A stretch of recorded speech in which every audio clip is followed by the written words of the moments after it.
कि मिल ही जाएगी मंजिल भटकते भटकते ही सही। हाँ, मिल ही जाएगी मंजिल भटकते भटकते ही सही। अरे गुमराह तो वो हैं जो घर से निकले ही नहीं।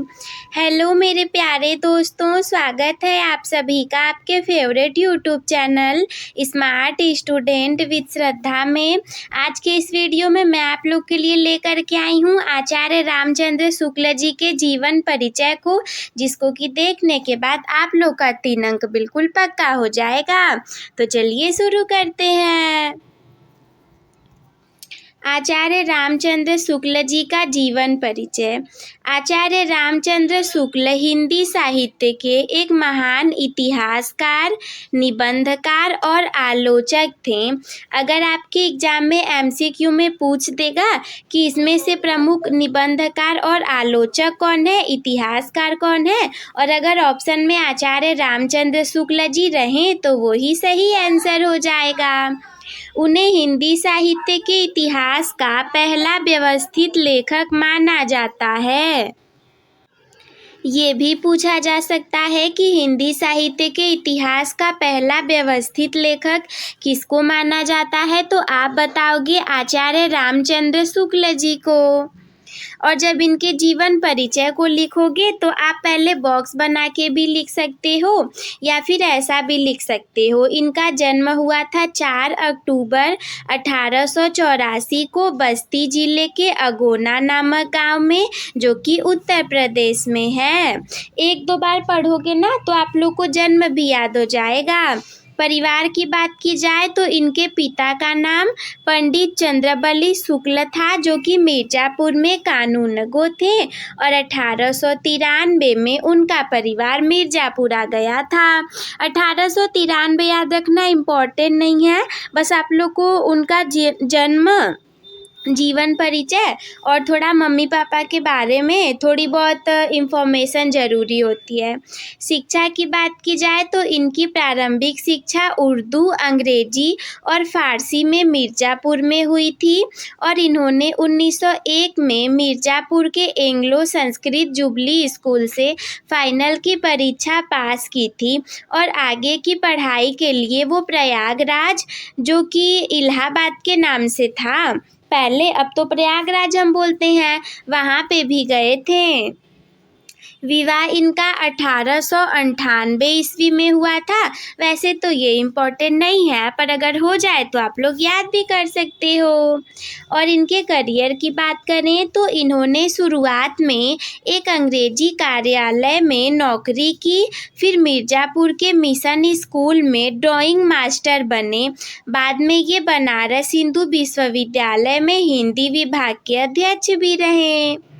और थोड़ा बहुत साहित्यिक जीवन जानना भी जरूरी है, इम्पॉर्टेंट होता है।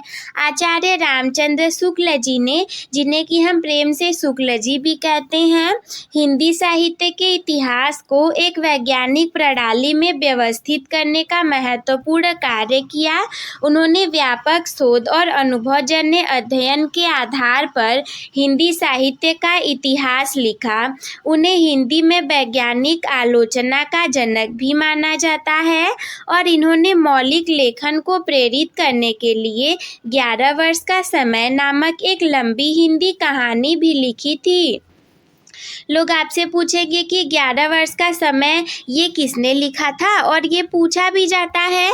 इसमें आप लोग इम्पोर्टेंट लिख लोगे तो ये लिखा था आचार्य रामचंद्र शुक्ल जी ने। और फिर जो भी कोई इस पृथ्वी पर आया है वो हमेशा तो रहेगा नहीं, मृत्यु तो हो ही जाएगी। तो मृत्यु इनकी हुई थी 2 फरवरी 1941 को, बनारस वाराणसी में इनका निधन हो गया था।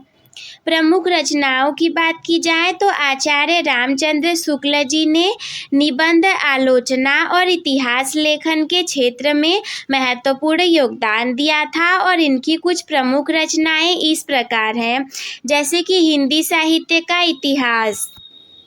ये उनकी सबसे प्रसिद्ध और महत्वपूर्ण रचना है जो कि हिंदी साहित्य के कालक्रम और विकास का विस्तृत और प्रामाणिक विवरण प्रस्तुत करती है। आप लोग ये वाले पॉइंट ना भी याद रखो तो भी सही है, बट रचनाओं के नाम में जैसे हिंदी साहित्य का इतिहास किसने लिखा, चिंतामणि किसने लिखा, ये आप लोग को याद होना ज़्यादा ज़रूरी है। और अगर याद कर सकते हो तो ये कर सकते हो, लेकिन वैसे तो मैं कहूँ तो रचनाओं को ही याद करना, बिकॉज आपके पास बहुत सारे सब्जेक्ट हैं, सब कुछ पढ़ना हो सकता है। चिंतामणि भाग 1, 2 और 3 ये उनके श्रेष्ठ निबंधों का संग्रह है जिसमें उनके गंभीर और विचारोत्तेजक निबंध संकलित हैं। सूरदास भी इन्होंने लिखा है, वो सूरदास के काव्य और व्यक्तित्व पर आधारित एक आलोचनात्मक कृति है। इसके बाद तुलसीदास भी लिखा है। तुलसीदास इस पुस्तक में तुलसीदास के जीवन और उनकी रचनाओं का मूल्यांकन किया गया है।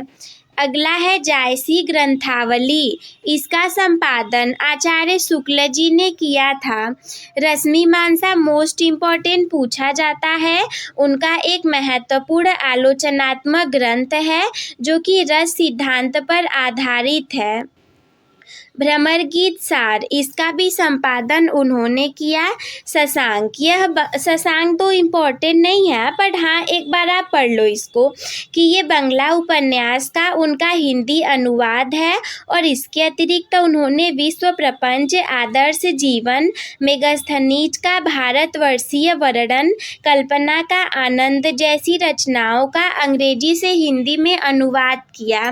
आचार्य रामचंद्र शुक्ल हिंदी साहित्य के एक ऐसे नक्षत्र थे जिन्होंने अपनी विद्वता और लेखन से हिंदी साहित्य को नई दिशा और पहचान दी। इनका हिंदी साहित्य का इतिहास आज भी हिंदी साहित्य के विद्यार्थियों और विद्वानों के लिए एक महत्वपूर्ण संदर्भ ग्रंथ है। तो बस दोस्तों, आज की इस वीडियो में इतना ही। मुझे उम्मीद है कि आप लोग को अच्छा लगा होगा और पसंद भी आया होगा ये वीडियो।